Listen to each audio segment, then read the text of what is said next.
ভগবান শ্রীকৃষ্ণ বলছেন, তুমি আমাকে চিত্ত অর্পণ করো, আমার ভক্ত হও, আমাকে পূজা করো, আমায় নমস্কার করো, তাহলে তুমি আমাকে প্রাপ্ত করবে। ভগবান শ্রীকৃষ্ণ বলছেন, এর জন্য আমি তোমার কাছে সত্যিই প্রতিজ্ঞা করছি, যেহেতু তুমি আমার অত্যন্ত প্রিয়। একাদশী শুভেচ্ছা। তস্মাৎ সর্বেষু কালেষু মামনুস্মরোৎ মজ্জপ্রীত মনোবুদ্ধি মামে বৈশাস্য সংশয়। অতএব হে অর্জুন, সর্বক্ষণ ভগবান শ্রীকৃষ্ণকে স্মরণ করে তোমার স্বভাববিহিত যুদ্ধ করা উচিত। তোমার মন ও বুদ্ধি আমাতে অর্পণ করে কার্য করলে নিঃসন্দেহে তুমি আমার কাছে ফিরে আসবে। ইয়ং যোগস্তায়া প্রক্তস্যামেন মধুসূদনা এতশায় না পশ্যামি চঞ্চলতং স্থিতিং স্থিরম। হে মধুসূদন, যোগ সম্বন্ধে তুমি আমাকে যা বললে তা থেকে আমি বুঝতে পারছি যে এর অনুশীলন করা আমার পক্ষে অসম্ভব ও অসহনীয়, কারণ আমার মন অত্যন্ত চঞ্চল ও অস্থির। ভগবান তখন তাকে বলেছিলেন, যোগীনামপি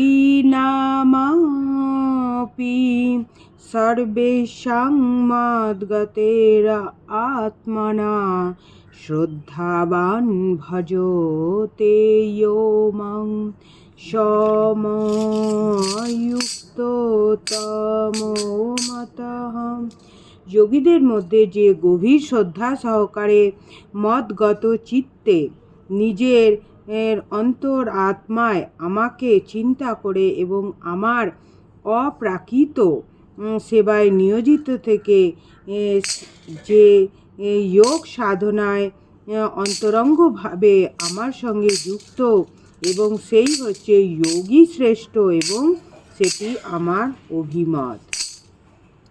শ্রবণং কীর্তনং বিষ্ণু স্মরণং পাদসেবনম অর্চনং বন্দং দাস্যং সাক্ষ্য আত্মনিবেদনম। ভক্তিযোগ সাধনের 9টি প্রণালীর মধ্যে সবচেয়ে সহজ হচ্ছে শ্রবণম, অর্থাৎ আত্মতত্ত্বজ্ঞ পুরুষের কাছে ভগবদ্গীতা শ্রবণ করা। এর ফলে মন ভগবানমুখী হয়ে উঠবে। তখন পরমেশ্বর ভগবানকে স্মরণ করা সহজ হবে, এবং এই জড় দেহ ত্যাগ করার পর চিন্ময় দেহ লাভ করে ভগবানের আলয়ে উন্নত হয়ে আমরা ভগবানের সাহচর্য লাভ করতে পারি। ভগবান আরও বলেছেন, অভ্যাস যোগ যুক্তেন চেতসা নান্যগামিনাম পরমং পুরুষং দিব্য ইয়াতি পার্থনুচিন্তায়নম। অভ্যাসের দ্বারা যে সর্বদা ভগবান রূপে আমার ধ্যানে মগ্ন, বিপদগামী না হয়ে যার মন সর্বদা স্মরণ করে হে পার্থ, সে নিঃসন্দেহে আমার কাছে ফিরে আসবে। ভগবান শ্রীকৃষ্ণ বলেছেন,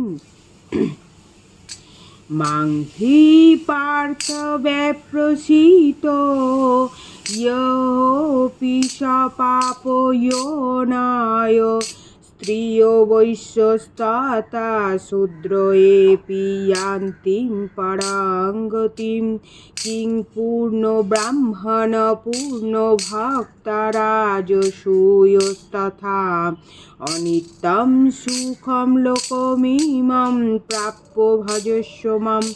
এভাবে ভগবান বলছেন যে এমনকি বৈশ্য, পতিতা, স্ত্রীলোক অথবা শূদ্র কিংবা নিম্নস্তরের মানুষেরাও পরম গতি লাভ করতে পারে। ভগবানের কৃপা লাভ করতে হলে যে উচ্চমানের ভক্তিমত্তা সম্পূর্ণ হতে হবে এমন কথা নেই। আসল কথা হচ্ছে, যদি কেউ ভক্তিযোগের দ্বারা ভগবানের সেবায় ব্রতী হন এবং ভগবানকে জীবনের পরম আশ্রয় বলে মনে করেন, তবে তিনি অপ্রাকৃত জগতে উত্তীর্ণ হয়ে ভগবানের সান্নিধ্য লাভ করতে সক্ষম হবেন। হরে কৃষ্ণ। ওম নমো ব্রাহ্মণ গো ব্রাহ্মণ হিতায় চ জগদ্ধিতায় কৃষ্ণায় গোবিন্দায় নমো নমো। নমো মহাবদন্নায় কৃষ্ণ প্রেম প্রদায়তে কৃষ্ণায় কৃষ্ণ চৈতন্য নামনে গৌরতিষে নমঃ। হে কৃষ্ণ করুণার সিন্ধু দীনবন্ধু জগৎপথে গোপেশ গোপীকান্ত রাধাকান্ত নমস্তুতে। তপ্ত কাঞ্চন গৌরাঙ্গী রাধে বৃন্দাবনেশ্বরী বৃষভানুসুতে দেবী প্রণমামি হরিপ্রিয়ে। একাদশী শুভেচ্ছা। হরে কৃষ্ণ। জয় শ্রীরাম। হর হর মহাদেব।